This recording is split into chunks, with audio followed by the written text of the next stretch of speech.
Yes, guys. So thank again. So this is the probably we going to talk about that. What is the CFSS? That what is the expectation? What are the focus areas in the today's sessions? And then also what are the approach that NBFCs, if they have already taken, if or not, if they're taken, that they maybe are just 1 year ahead from the timelines, right? Many of you may be knowing us, but again, for those who don't or maybe joining for the first time, for them, we are that fintech and digital consulting firm in India. We work primarily into the digital and fintech space, working very closely with the BFSI segment, and that's only the segment that we cater to. So this is the team. So Samir Singh Jani is a founder and CEO, and then myself there, and Vikrant and Deepak forms the senior consulting members of the team. I don't want to talk about the journeys. We started in summer 2017, and right now we continue to grow. And during this period of the 7 years, we have been able to garner the respect and the trust of the many other customers from across banks to the fintechs to the NBFCs, and then we have been working into the various advisory space that they may have any problem statement to work upon. What are the value propositions to the industry? That's definitely we bring the thought leadership, where that we bring the knowledge through that primarily the webinars, white papers, as well as since we have been me and Samir and other members have been working very closely with the banks or directly in the banks, and that's the experience that we try to bring into that our advisory.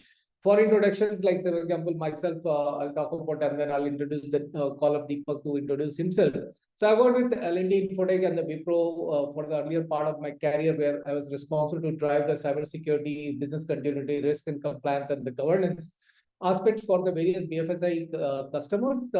And then I joined a DCB Bank, where that I wear that multiple hats, from the governance, taking care of the governance, to driving that complete IT infrastructure, data center, the digital banking, open banking.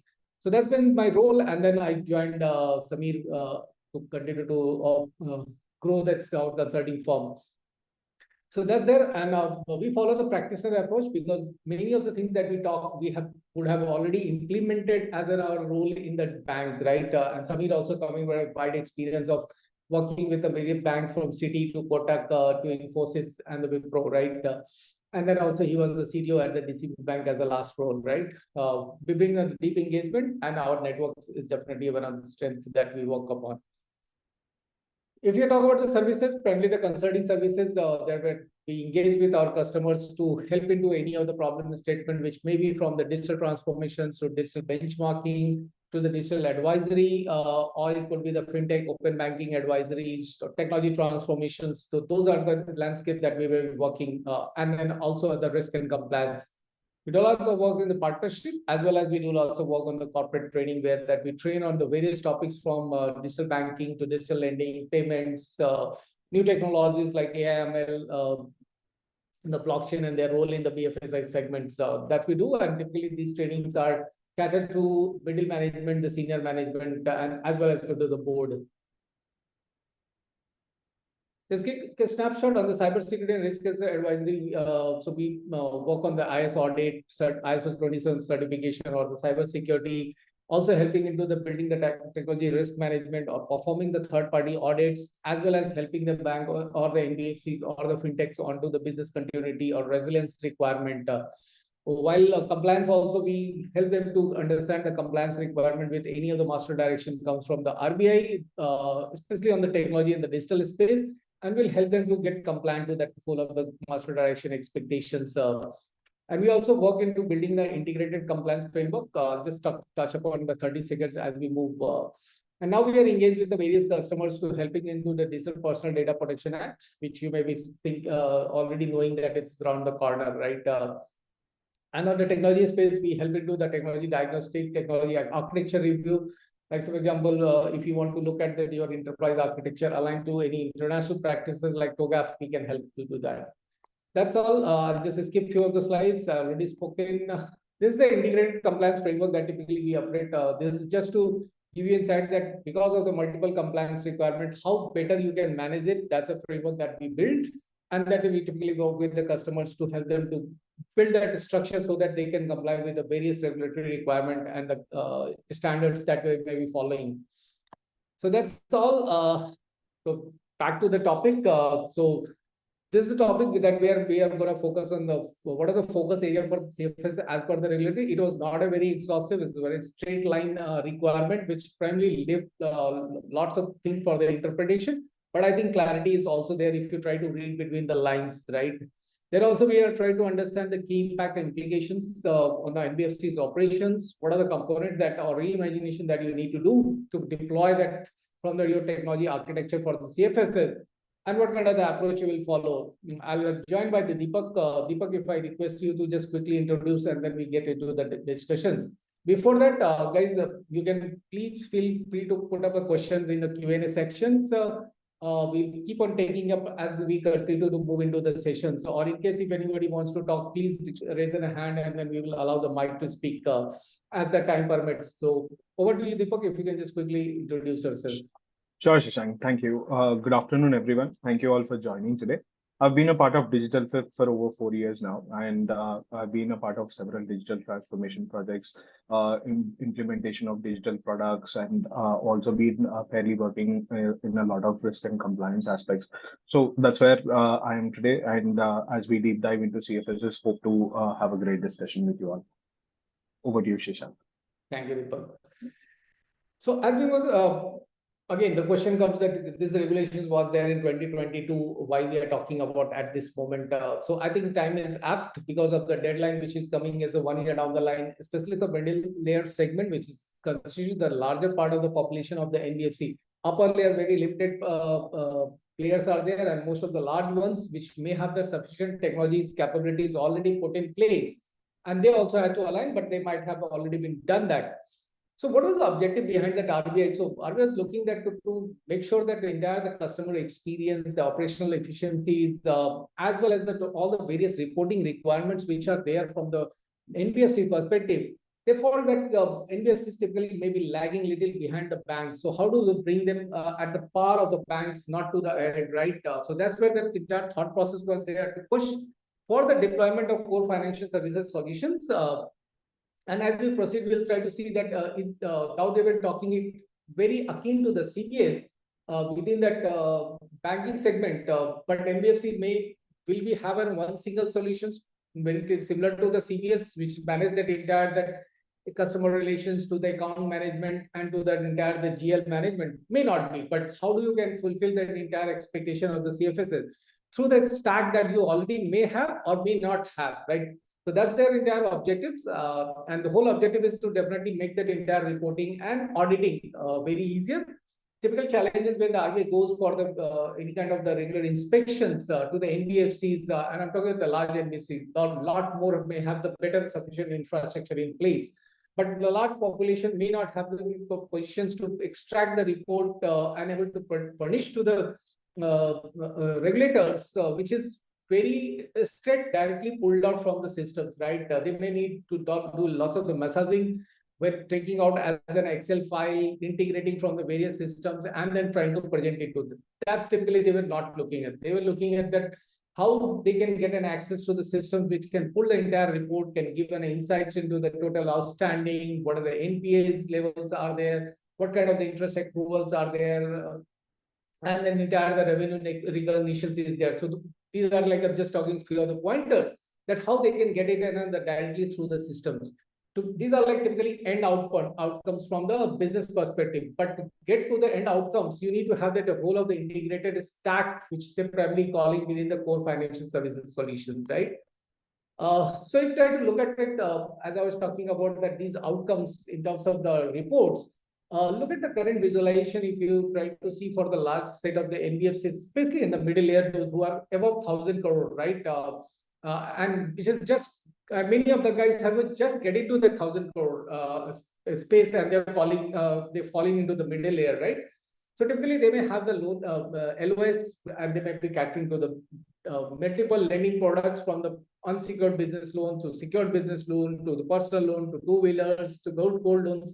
It could be anything, right? Some may have that very particular loan lending products only catering. Some may have that suite of the lending products that they may be catering. And for that, they may have the customer acquisition directly to the branches, to the Salesforce process, to the partners, to the online. These are the different customer interfaces. And also the catering to this customers through the various needs where in terms of the customer want to look at that loan closure or the part closures, statements, and all those sort of information may not have the readily technologies infrastructure available to allow them the customers to directly engage with the NBFCs. They may be directly working through the branch networks largely, right? So that's where that primarily one challenge you will foresee.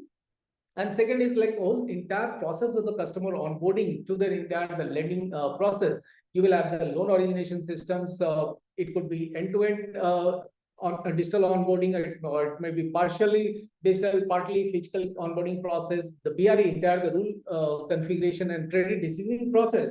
Also, it could be in silos, right? It could be the manual process. It could be semi-automated. It could be fully automated, right?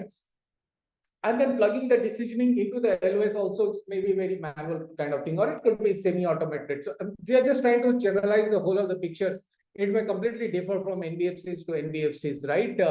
Large NBFCs who are the fintech may have a much better kind of the integration mechanism, but NBFC who are just transitions to NBFC may lacking a lot more things. Then entire LMS loan creations, how the LOS with the loan has been approved and the disbursements have happened, how the entire repayment schedule get created. Is it the auto integration between the LMS to LMS? Maybe there, may not be there. Then systems are the silos. You may have been running the LOS from the one partner, LMS from the other partner. You will have also scenarios where you, because of the multiple lending product, you may be doing multiple LOS, right? While you may have the single LMS, or you can have the multiple LMS, right? Because it's, one size doesn't fit all. Typically, NBFCs struggle on that, right? And then largely on the entire the whole GL management and the accounting per se, if you look at it, I think here that most of the guys may not have that entire the GL systems, because most of the LMS may not have the fully functional GL where that you can completely extract that entire the general ledger. Just give it a second. Just give me a second.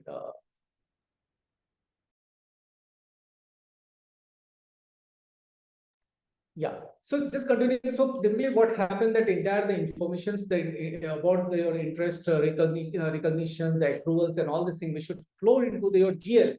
If it's a single loan product, single LMS, single GL, which is there into LMS, life may be much easier. But if you have the multiple lending product, multiple LMS, typically practice being followed that you download the files at the end of the month, at the end of the day, and you push it into your GL system, or it may not be the GL system. It still may be managed in the Excel itself, right? So that's typically may have a challenge, right? So these are the typical some of the challenges I'm talking about. And again, I'm talking about generalizing, right? So that's the typical, and bank may have some kind of the one data mart or the MIS which might be created. It may be structured MIS, or it may not be unstructured. I'm talking about primarily the Excel. Even the NPA management also, you may see that it may still manage, but largely into Excel itself at the many of the places, right? So how do you gonna solve those things? Typically, that's where that RBI came with the guidelines that okay, you deploy the core financial services solutions. So this was just a background that I just wanted to bring it on the table. So let's look at that. What is the focus area? So we have looked at all the challenges part of it, right? One is the customer interface. One is that all the NBFC operations, if you look at it. One is the entire reporting aspects and the data integration aspect. So that has been typically the focus areas for the RBI also. That customer interface, customers should be able to do the transaction anytime, anywhere. That transaction access enablement should be there. All the integration of the NBFC's functions from the NPA management to reconciliations to the collections to the disbursal, everything is being very tightly integrated. And the largely not the least, but the centralized database and the accounting mechanism should be there, right? I'll just try to talk about some of these bits. So when you say talk about customer interface, now many of the fintech NBFCs trying to acquire through the multiple modes, not only through the branch, right? Branches continue to be there. The physical sales structure continue to gonna be there. But you may acquire the customer through the app that you may have, or it could be assisted model where the sales guy is having the tab and going to the customer place, or it could be through chatbot or the call center. It could be any channel. How do you build out the entire the customer integrations where the customers, whatever the information he may be looking, or maybe he's trying to onboard himself for that application of the loans, he may have that all the optionality available. And it can depend on the case-to-case basis. But at least the servicing part can have the mechanism where that digitally he can access those informations, be it on through the website, be it on through the some customer app mechanism. So that's one focus area has been there. Then second is more on your anytime and anywhere. Like for example, if the customer need to be get onboarded, he want to apply for a loan, can he apply from anywhere, right? So that's where that you can look into the arrangement, that online onboarding or the digital onboarding part of it. So acquisition, onboarding, dispersal, how it can build a mechanism that direct dispersal is happening through their integrations with a payment gateway or through the any kind of the mechanism that you may have, that so the dispersal are completely automated. And these are like more from the pre-loan issuance, but post-loan issuance, how that entire the servicing can be catered to the customers. Again, earlier that focus area that I was talking about, that customer interface.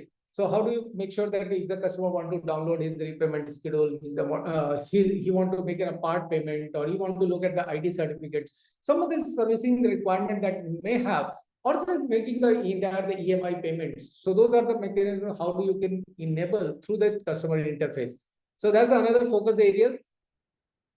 And then back onto that whole of the NBFCs functions, back on operations, like first thing is all about the data integration. So wherever the data exchange that need to be there to support NBFCs functions, be it from the underwriting process, be it on from the reconciliation, settlement, NPA management, all those things, how do you make sure that the data integration is very tightly, rather than having any kind of a structure where the data has been downloaded, uploaded, or data has been downloaded and that get analyzed kind of thing. So that's where the data integrations, making the process automations, like say, for example, the GST calculations, the TDS calculations, those are the things which are related to the bit of the operational functions. How do you can make sure that those are processes have been automated without much of the manual interventions, right? Typically, these are many processes within the NBC you can find that are still manual, semi-automated kind of things. So that's where that you need to have the focus that you should be able to identify, which are very repetitive in nature, which requires a data exchange between the 2 or 3 applications. How do you make sure that these have been automated? And I'm a very comprehensive LOS and LMS that's typically can solve lots more of the problem of the integrations. And the last not the least, but also your entire operations aspects getting automated to for the analysis and the reporting purpose, right? So entire your NPA management, interest accrual, principal outstanding, your loan book calculations. How do you make sure that you are able to manage that through integrated system infrastructure? And the last not least, where the core financial services and the reporting aspects comes very largely from the regulator perspective, where that they're asking that general ledgers. So your entire the financial pool at one place, where that your entire general ledgers, your entire interest income has been monitored, managed very well directly without any kind of the human manual interventions, either through the single LMS that you may be using or the multiple LMS that you may be using. Your entire fixed assets management, where that largely your entire that depreciation calculations and all these things that need to be managed. How do you make sure that you have the infrastructure or the tech platforms available to manage for you? Your account receivable payables, again, that's many of the places for the vendor payouts, your DSA payouts, your partners payouts, and all this thing may be the manual process, right? Or say, for example, other ancillary expenses also you may have. So how do you make sure that your accounts receivable and payable are well managed through the system? And then similarly, continuing with your entire OPEX and CAPEX management, which can be solved. So if you look at it from the front end to the back end, that's where that RBI is looking that you are able to put in a seamless structure integrations where that you can demonstrate that there is no manual intervention, at least when it comes to the final reporting and auditing the requirements that the regulator may be looking from the NBFCs. So if I try to, now earlier we looked at the kind of the structure, right? Now if you try to visualize in pictorial representations for that whole CFSS structure, and I told you that it may be on one single solution or it may not be the one single solution. But when you are looking at not having a one single solution, how do you can put that whole architecture in such a way with a well integrated approach within each other, which can demonstrate to the and give a confidence to the RBI that okay, all aspects have been well taken care of it. there is no manual interventions. And it could be in a multi-layered approach where that one front that you may have the customer interface, where that it could be chatbot, portal, branch, mobile app, right?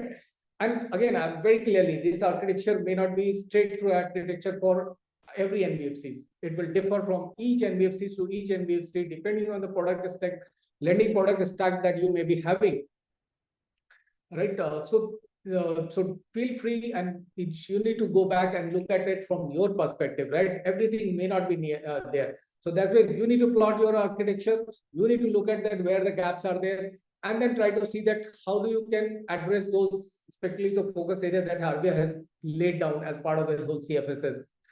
Then partner engagement. Many of the NBFCs are looking into the partnership either through the co-lending mechanism or, say, for example, LSP structure working with the fintechs. So that's where that you may have the partner engagement.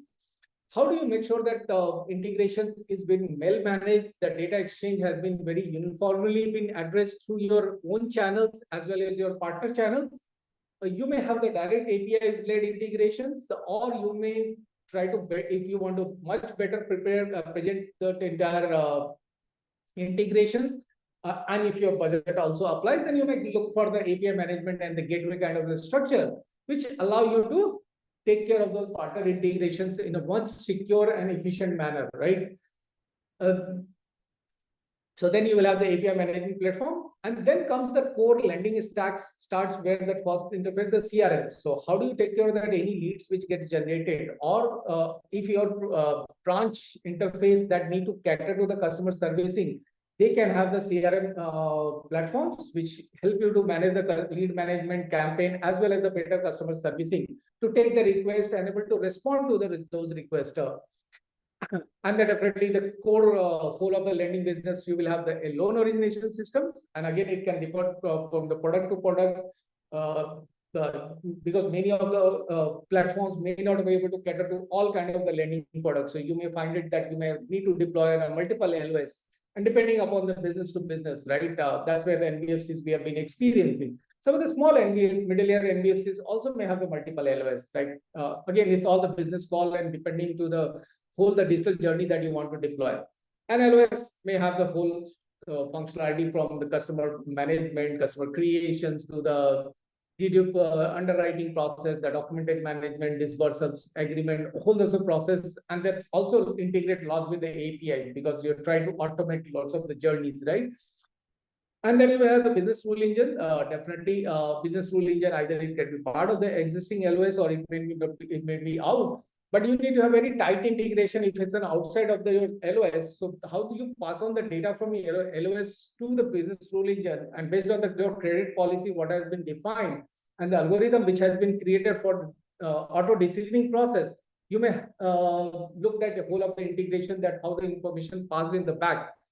And definitely, you may still have the manual interventions to come for based on the amounts categorization that you may have, maybe authorizations structure that you may have, maybe some kind of the deviation management that you need to handle. That anyway you will take care of. You need to take care of through the LOS. So primarily try to see that your entire the deviation management and your approval as per the authorization is not being managed outside the system.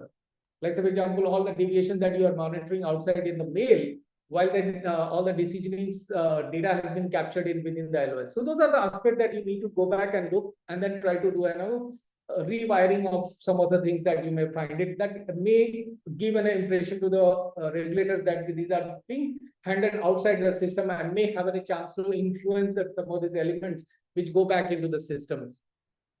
So that's there. And then again, so these are more like an interface side, but again, the backend, if you start looking, that you will have the LMS. Now, how the LMS is very tightly integrated with LOS, that as soon as the disbursal has happened, that entire loan gets created into their LMS, entire repayment schedule has been created without any kind of the human interventions, right? And typically, largely it may happen. But how do you handle the entire API management? And especially if you have a multiple LMS, how do you ensure that multiple loan management systems is uniformly being created to provide a single view of the NPA management, single view of the interest income? So that's where that you need to focus. Then collections also stack goes into that, which is again very tightly integrated with collections. Rather than pulling out the entire DPD file, I'm just taking the DPD file from LMS and giving it to the collection staff. The collection team do the collections, and then manually going updating into collection, which reverse file the data into the LMS. So that's where that entire the LMS to collections data exchange that you need to follow. And we'll talk about some of the integration expectation as we go forward into that. And the largely, which is maybe you may lacking, where that you need to put some of the enterprise applications, especially the accounting platforms, as well as to support with the risk and compliance. And then as a part of the whole core financial services solution stack, how do you take care of the integrations? How do you take care of the auditing aspect, that if any changes has happened, that how you're able to demonstrate that those changes, the entire workflow management, role management, and all these things. And the last not the least, but having a very structured, tightly integrated data stack, and especially data stack may be eligible to the organization which may be again running multiple LOS, multiple LMS, right? That for those organizations it makes more sense, but single stack you may not need to have in a separate MIS kind of structure, right? So this is that where that you need to look at that how your own stacks currently look like, where the gaps are there, and then you try to plug in that look for the integrations improvement that you may need to do, or maybe need to deploy new solutions. But time is running out, it's just in 1 year down the line. So now continuing, I'll just request Deepak to go and talk about the little more about the some of the integrations, that tight integration between all the components that we've been just talking about, which if you're able to take care, pay form and full-fledged of the CFSS requirement. So Deepak, over to you. Thank And you, Shashank. before we continue, may I request those who are there, please share your feedback. I know we are still on the halfway of the session, but in case if you will liking that information, please do share your feedback. Your feedback always encourages us. And we'll go back to those who are sharing the feedback within this presentations. Yeah, Deepak, please. Yes, thank you, Shashank. Thank you all for joining us today. And as we've been discussing about the various aspects, what CFSS can actually help us streamline, be it the workflows, be it your integrations across multiple systems that are there, and be it digitization of the complete products that most of the NBFCs now have. I mean, if at all we see at the market, whatever we are looking at, the business is at a all different level where the digital products are something that have been very largely perceived by every audience that are there, right? So the customer is now checking all the options digitally which are available, trying to even before walking to a particular system, be it any form of product that is there, your personal loan, home loan, mortgages, your two-wheeler loans, four-wheeler loans, name it, there is a digitized aspect where the customer is able to check up on. And from there on, if at all we see, with the level of multiple touch points most of the institutions have these days, it has been, increasingly getting complicated to track the journey of a customer, or, what is the level of the application that is there? What are the level of, approvals that are required in the form of the loan approval that is there? And most of the places wherever we hope that it is an instant approval, there are still a lot of maybe integration challenges or the information availability challenges where we keep going back and forth. So that's where, speaking of from the customer's perspective, how can a CFSS integration or CFSS system can actually streamline? And as we've been discussing about, especially the CRM platform, which actually helps you personalize your experience with the customers. I mean, look at any other platform these days. If I am a customer trying to onboard or check on a digital platform, I expect most of my data to be, readily available, maybe just with the entry of a mobile number, or maybe just with the validation of a PAN card or Aadhaar card, or just as soon as they see that information, they expect the other information to be populated, readily available for a confirmation rather than the customer manually punching in. And this also helps us, as a institution, personalize the requirements to the customer, personalize the experience to the customer, and it would also help us track the history of the customer in the backend. So this is where every particular possible journey that the customer has initiated will be trackable, because most of the places, if at all we see, customers are very intelligent these days. Digitally, they create a particular journey. They go back to, different touch point, maybe a DSA, where they create another touch point. They check out the loan possibility, and then they may be also walking into a branch to find out the variations or the possibilities. So for the single customer, we have multiple variations, multiple files which are being created, and if at all every digital journey, because it is easy to be maybe even in a DSA journey or a walk-in journey to be initiated. If at all we see there are several API pulls which are happening, which are all adding to the cost and the operational cost of the organization, right? So those are all the things that we can streamline with the tightly coupled CRM, where we are tracking the journey of the customer. Every journey is available and personalizing the experience to the customer, where both the customer is happy, even the organization is able to manage the workflows and also understand the requirements of the customer. And in terms of the support possibilities, so we see that every particular support requirements, if at all integrated through the CRM. I mean, even be it a WhatsApp chat request coming in or maybe a call request coming in, with the integration of a CRM, majority of the details will be available about the customer, rather than the agent or the system having to pull details back, which is going back to the tag, right? So, I mean, be it one person who is able to resolve customer query in less than 1 minute versus they are having to manually check this information, retrieve, then perceive this information, going back to the customer and resolving, taking 5 minutes. It's all going to, I mean, put stress on the workflows that are there. And on your LOS systems, as we've been discussing, it will help us track all the requests or whatever requirements the customer is logging in more trackable, and it also helps us process things in terms of what where the customer application is in terms of the real-time basis, and we would also be able to provide this visibility to the customer.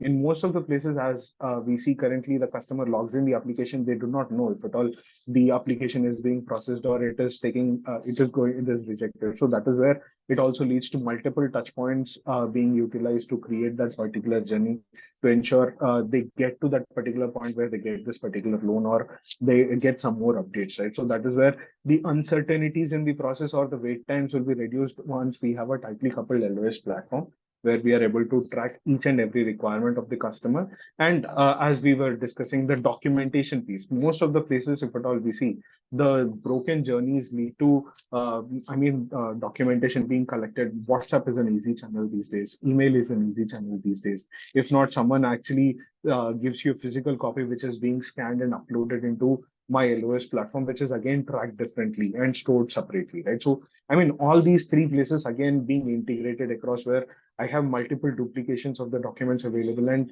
even some of the documents like your PAN and Aadhaar, which are validated digitally, also get back to you, where you have to store them separately. So even managing and tracking all of these requirements will become a challenge. That is where tightly coupled integration with the LOS will help you track these things in a single platform, where maybe you can share a link to the customer, they'll automatically upload the document that is there, and they'll instantly understand what are the requirements at all. It is being already uploaded, and if these are all available in the CRM, where things are understood, if at all it is a repeat customer, we have certain details where only the minimal details required for the KYC can be collected, and we can fast track the process that is there, where the customer is trying to apply for a different loan or maybe for a different product, right? And even on the LMS side, if at all we see, currently the challenges in the digital platforms, we are unable to provide them the real-time statements about their particular loan, the repayment schedules that are there, the balance of the particular loan, if at all there are any possibilities, or maybe the repayment possibilities that the customer would be able to utilize. And let's say if at all they are trying to repay, what will be the charges that, no, I mean, these are all hard to track in terms of most of the NBFCs, where the proper documentation is not available for the customer, and the touch points where they have to go and maybe self-service to get through these situations are not there, right? So that's where having integration with the LMS will help you provide these details to the customers, and also provide seamless experience in terms of not just getting the loan but also the repayment aspects, and even the serviceability, maybe looking at the looking at managing the customer payments that are coming in, maybe the restructuring of the loan requirements that are there, or maybe any tickets or customer requirements that are coming in. All of these can be tracked in a singular system, where real-time access is there, and we would also be able to provide better communication across the customers, and even including inside the organization, where there is efficiency and convenience which is being followed across, right? So those are the aspects. Moving on to the next slide, where we explore what are the possibilities that, if at all, let's say, inside the organization, we are trying to have the tightly coupled LOS platform where we are seeing the seamless data flow coming in from your CRM system or the multiple data sources that are there. Sorry, And Deepak, every I think I just gone back, right? yeah, no, yeah, you went ahead, Shashank. The CLMS, one slide behind. Acha. This one? Yeah, LOS. Yeah, fine. Yeah. So in terms of the, again, LOS, as we were speaking, we'll be able to utilize this data, pre-fill a lot of data to the customers, provide a better customer experience. And let's say if at all it is an existing customer, we will also be able to further reduce the journey and the possibilities of utilizing the data to maybe cross-sell and upsell the different other products is again something that it will improve the chances. And the BRE, I mean, most of the places where in terms of an LOS system, there could be multiple applications coming in from the customers, and we must have already checked out the details of the customer where we would have already taken decision earlier, saying based on so and so possibilities or so and so criteria, be it your delinquencies or be it your, I mean, property details, or maybe the location of the customer, or maybe some family member relationship, which is, giving us negative pointers where we should not proceed with this particular one, which is already there. So rather than completing the whole journey, doing the assessment again, utilizing this BRE, which can utilize the data that is available with the customer, help you take automated decisions during the journey, where you don't have to pull all the APIs again, utilize the data of the customer, even though it is pre-filled, it does not really matter where utilizing the data just from 2 months ago versus 2 years ago is a chance that most of the, organizations take. And but all it is the most recent data, we'd still be relying on what is available with us, right? So utilizing this data and the BRE possibilities, we'd be able to provide instant approvals, which can actually help you take real-time decisions and also improve the customer satisfaction, where they're just coming onto a platform, instantly checking for the possibilities of the loan and getting the loan, right? So that is where it also improves the customer's reliability on the platform that is there, and it also improves the loyalty towards the organization, where the customer believes that they have a better chance of getting this transaction easily processed from so-and-so organization as compared to 10 different organizations which are readily providing similar services. So, and on the LMS side, if at all we look at, and from the LOS side, most of the places when these LOS and LMS platforms are not closely coupled, what happens is most of the details are captured, and in terms of the handshake that is happening with the LOS, there is a lot of data which could be missing, or maybe your underwriter requests for additional data. And if at all they are unable to send back the same request, they have to, drop this entire request in the LMS and again relaunch the entire journey of the customer, where it's a lot of duplication activity, be it the customer having to take that journey, or be it the employees who's taking that journey for the customer in an assisted model.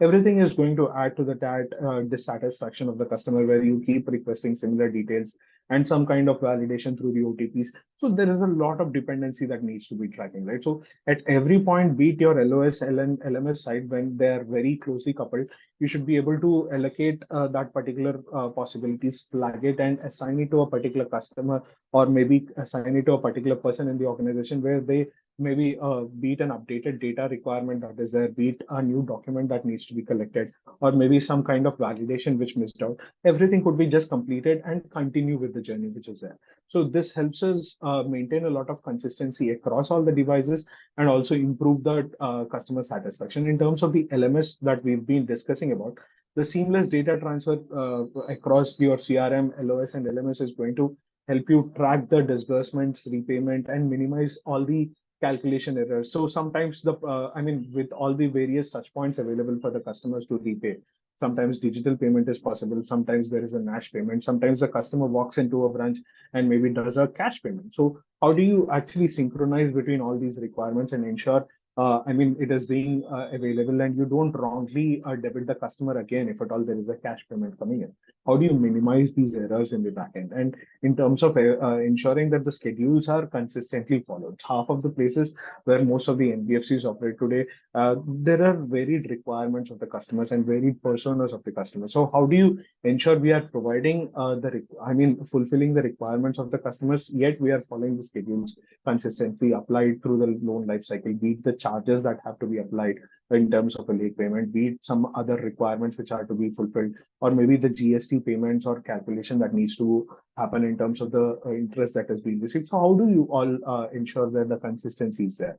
And as we've been discussing about the accounting platforms, the integration between the LMS and the accounting platform is so crucial now, because half of the places there is manual data transfer, or maybe a Excel data transfer, which is there, or your MIS platform, which is only updating from the LMS details that are coming in, and someone has to manually upload these details. So there could be human errors in terms of understanding when the repayment possibilities come. And in terms of your system EODs and BOD data that have to be maintained. So if at all there is a wrong punch in that is happening in terms of the data time, or maybe being synchronized with another system, you have an entire system with all errors that have to be corrected manually, right? So there is a lot of manual intervention coming in, where the calculations of interest accruals have to be again redone. The GST payments have to be redone. Let's say the NBFC is operating in multiple geolocations, and you have to manually do this across all for the geolocations, and maybe 15 to 20,000 loans every month. So it's going to add to the burden. Your month ends are going to be delayed, and your readiness in terms of your compliance of keeping up the records and maybe regulatory reporting, everything might take a hit, right? So those are the things that are to be checked out. And in terms of the collections, how do you ensure the overdues are being tracked, and ensure that the loan statuses which are there in the real time are available even for the collection agents?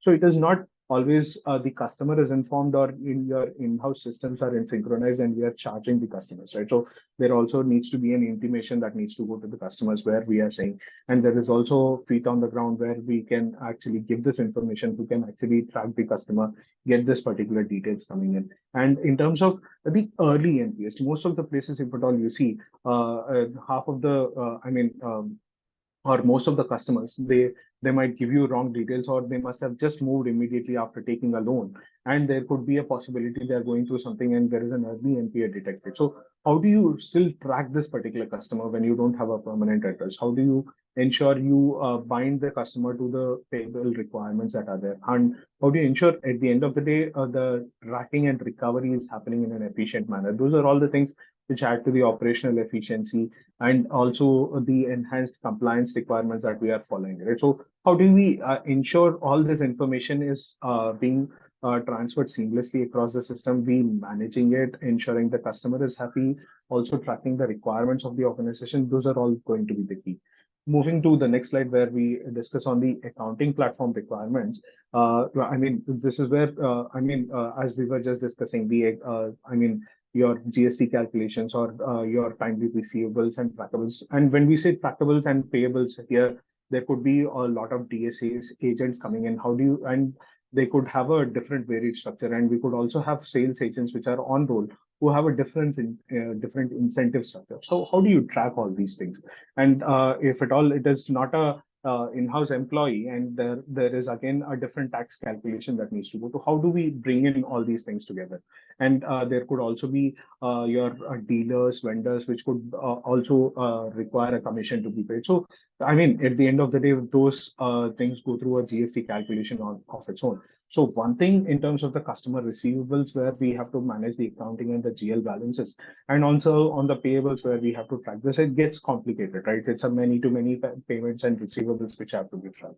And your this automated synchronization between your LMS system, your GL system, which is there, and your accounting system all together, which will improve the financial integrity of the organization, improve the efficiency, also ensure that the reporting structure is available right from the CEO to the person, when we actually maintain proper access in terms of the requirements of the report, where ad hoc requirements of the report can also be managed, and the real-time data is available, synchronized maybe every hour or maybe every 10 minutes, where it is easy for the person working on the feet as well to complete the requirements which are there. And it also gives you a lot better visibility into the audit and compliance requirements which have to be there across the organization, across the departments. We know where it is getting stuck, which are the processes that are to be streamlined, and how do you improve this particular process to improve the transparency across the organization and along with the customers as well as the agents that are there.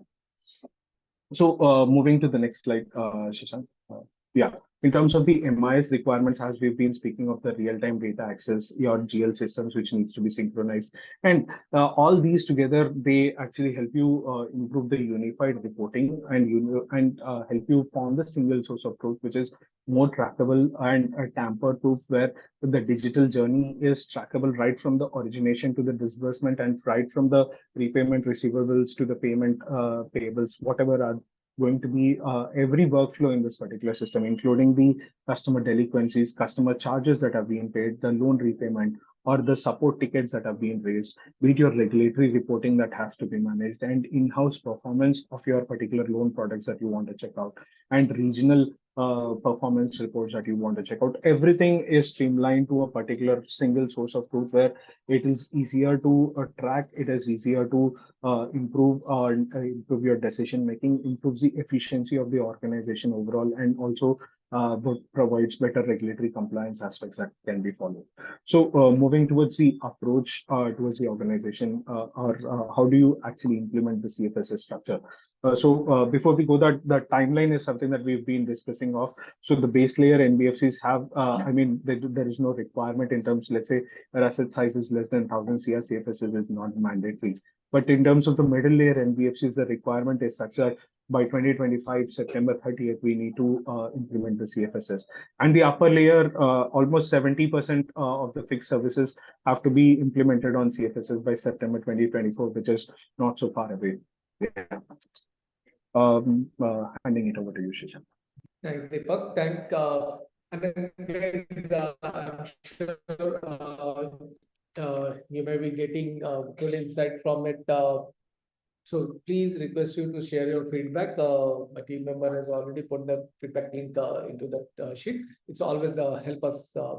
Okay, so continuing approach, I'm sure as we'll be talking since timeline is coming down the nearer, but it has already been initiated a long time back, and you were expected to continue to report to RBI on the progress on a time-to-time basis since 23. You might have already done, but in case if you want to look at it and then want to reassess that what is your readiness level, that's where that what you can do, the three-way approach. You first try to look at it, and this typically that we are putting in our approach, right? So look at that as is a state, then compliance readiness. Okay, so this okay. So sorry. So this coming to that phase one, probably you look at that how your different tech stack are there. It could be multiple from the CRM to your app, customer app to LOS, LMS, collections, and all that we are talking about. And then try to look at from the business perspective, right? And try to have that one-to-one mapping that how that your entire business architecture and the technology architecture looks like. So that's where the first approach that you need to look at it. And then go forward that try to look at that from the compliance readiness perspective within that 4 focus area that we've been talking about, and look at that full end-to-end integrations part of it. And at the end of that thing, primarily look at that whole objective of this integrated final reporting without any interventions, and then support to the auditing requirement from the regulator perspective is being addressed. So once you have the clarity that, okay, where do you stand with respect to overall your business architecture and tech architecture, and able to understand that where are that gaps that you need to plug in, either through that integrations directly between that systems that you may be having, or you may need to plug in that or go for the additional solutions which you may require. You'll be able to get the clarity, and then go about that building other implementation plans based on that, what kind of the gaps that you have been able to observe. So that's there. This is just more a detailing that you try to do, and this typically when we engage with any NBFCs, we try to look at it that what is your current landscape, what are the different products, and journeys are there.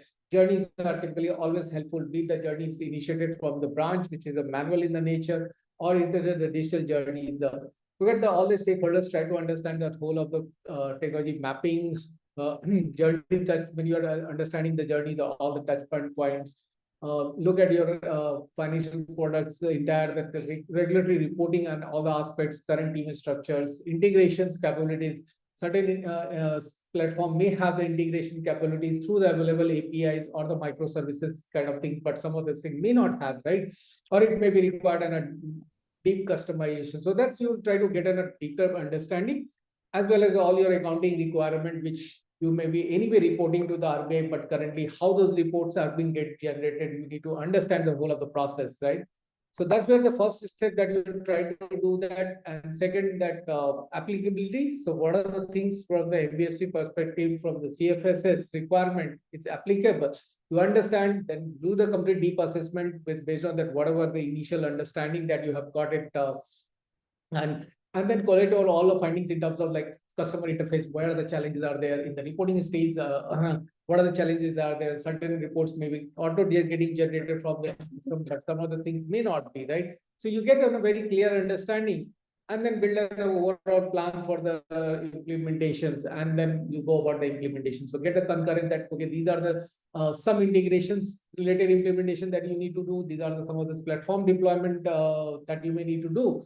Once you have the clarity and then cost benefits, that you do the analysis as a part of the typical any technology projects, and then go about the implementations. So there's the approach that you may take up. So with this, I'll take a pause here and we'll see that if in case if any questions is there, we'll be very happy. But again, before that, we go into the question answer, request you to share your feedback, and we'll go back with the deck that who has shared, because we don't want to flood the mailbox of everyone, right?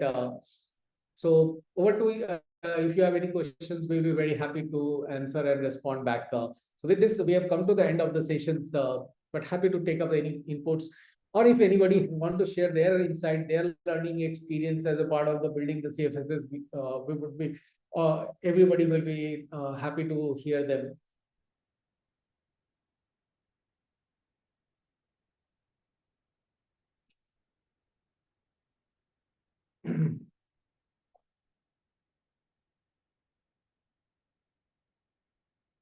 And in case if anybody want to reach out, where that they want us to help them to understand their what is their current CFSS readiness, or they have deployed, and then want to see and what is the current state, and if in case is still capped, we can do that. Then you can reach out.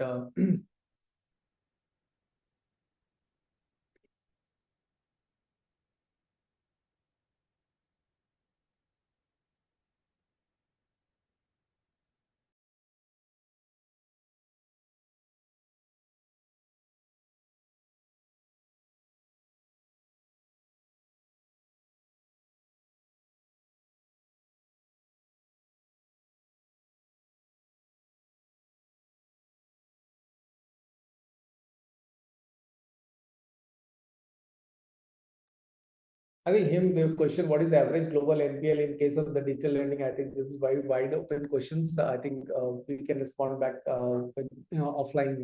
We can connect.